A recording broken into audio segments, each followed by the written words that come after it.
Bismillahirrahmanirrahim. Assalamualaikum warahmatullahi wabarakatuh. Ini ada pertanyaan, anak remaja yang punya kesalahan terhadap orang tua terus diberi sakit oleh Allah Ta'ala, mengapa rata-rata meninggal dunia? Sangat jarang anak remaja yang dalam keadaan sakit diberi kesembuhan oleh Allah. Mengapa? Jadi yang selama ini saya amati, memang kalau punya kesalahan terhadap orang tua itu agak sulit sembuhnya. Bukan nggak bisa sembuh ya. Ya bisa, sembuh itu bisa, tapi agak sulit. Sangat jarang yang bisa sembuh. Jadi kalau punya kesalahan terhadap pasangan itu biasanya agak mudah. Jadi sembuhnya itu agak mudah. Kalau dengan orang tua memang agak sulit. Sebagian besar itu meninggal dunia. Jadi punya kesalahan terhadap orang tua sekali, 2 kali, 3 kali. Terus dosa itu numpuk, ya suatu saat akan diberi peringatan oleh Allah yang berupa sakit. Dan sakitnya itu biasanya rata-rata nggak sembuh, lalu meninggal dunia. Jadi ya itu cara-cara Allah seperti itu. Memang kalau punya kesalahan terhadap orang tua itu agak sulit ya.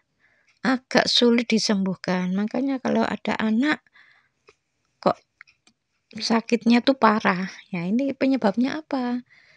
Rata-rata kalau memang belum punya suami atau istri biasanya dengan orang tua ya. Itu memang agak sulit sembuh. Yang bisa sembuh itu hanya sebagian kecil. Jadi kalau anak sudah parah, biasanya rata-rata orang tua itu membawa anaknya ke rumah sakit, bahkan ada yang sampai ke luar negeri ya.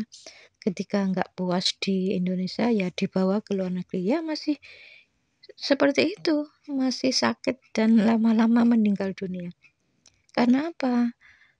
Karena kesalahan terhadap orang tua itu memang Allah itu apa ya istilahnya, pokoknya sangat nggak suka gitu loh. Jadi di dalam Al-Quran dijelaskan wala taqul lahuma uffin. Allah itu melarang berkata cis saja nggak boleh. Apalagi sampai lebih dari itu. Nah, berkata cis saja nggak boleh, itu menunjukkan kalau anak itu sampai berani melawan, sampai berani mengatakan kata-kata yang kasar, bukan hanya sekedar cis saja, itu mudorotnya sangat dahsyat. Karena sangat dahsyat, makanya Allah Ta'ala itu melarang. Kata-kata cis saja nggak boleh. Apalagi yang lebih dari itu. Ya nanti akibatnya yaitu tadi. Kalau sudah sakit itu memang rata-rata dimatikan oleh Allah. Jadi Allah itu lebih tahu, lebih paham, dianggap anak ini sudah nggak manfaat, ya dimatikan aja. Ya begitu. Jadi kalau ada yang tanya mengapa kalau anak remaja yang punya kesalahan terhadap orang tua kok rata-rata meninggal? Ya, jawabnya ya, itu cara Allah seperti itu. Kalau sudah dianggap nggak manfaat, dimatikan.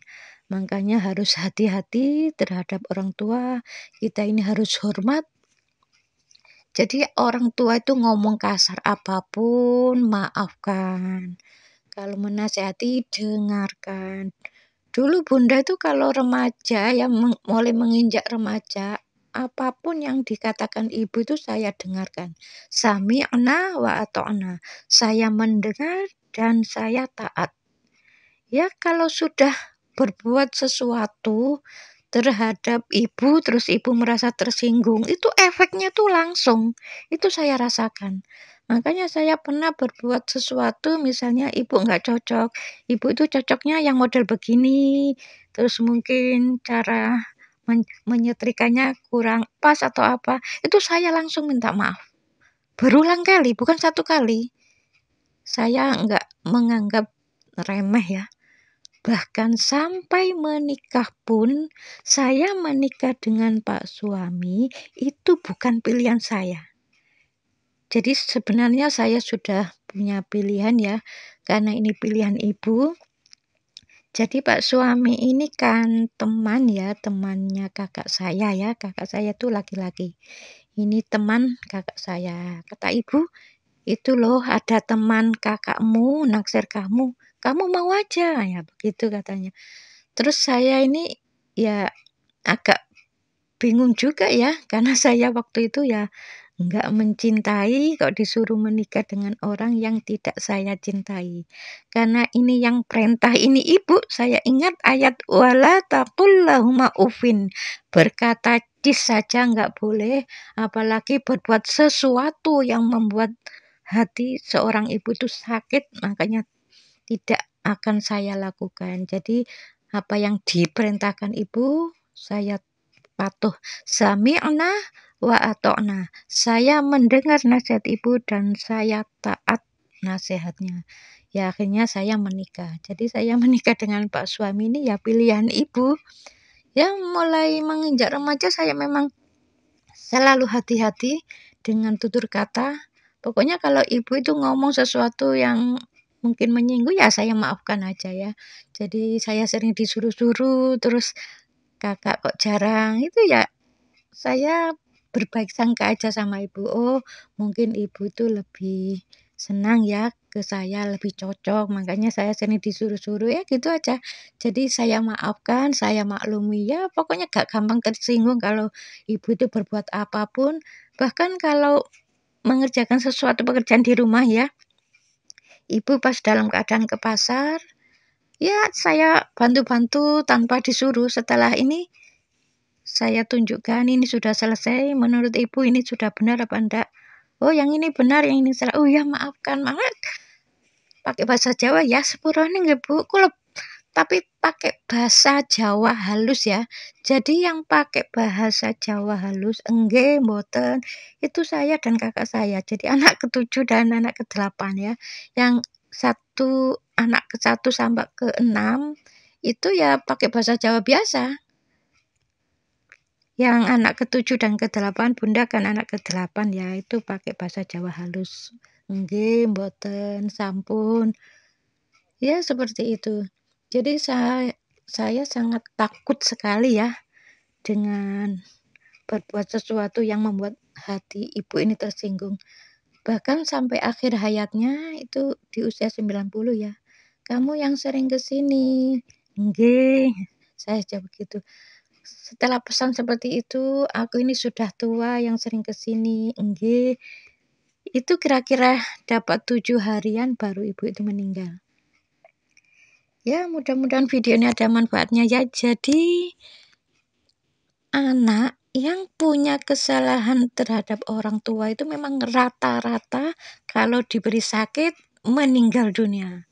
Itu menunjukkan kalau anak itu insya Allah imannya bagus ya.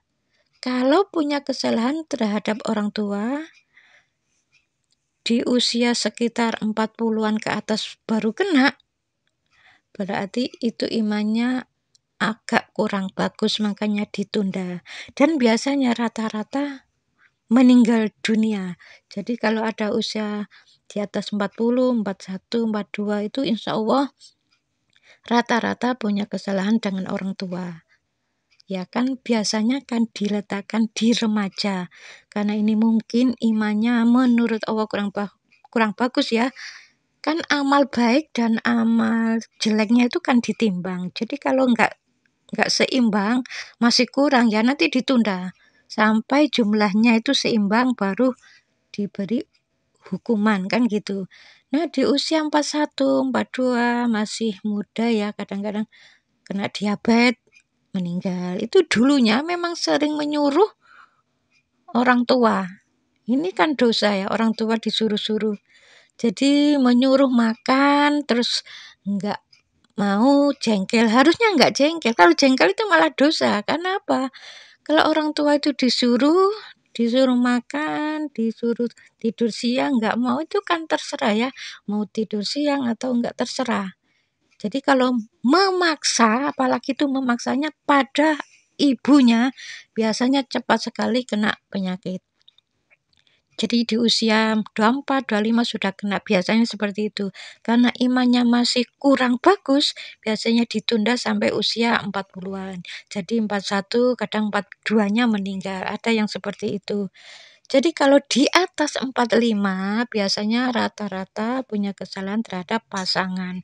Kalau punya kesalahan terhadap pasangan, biasanya agak mudah sembuhnya. Jadi seperti itu ya, makanya harus hati-hati. Jadi orang tua juga begitu, harus adil dan bijaksana.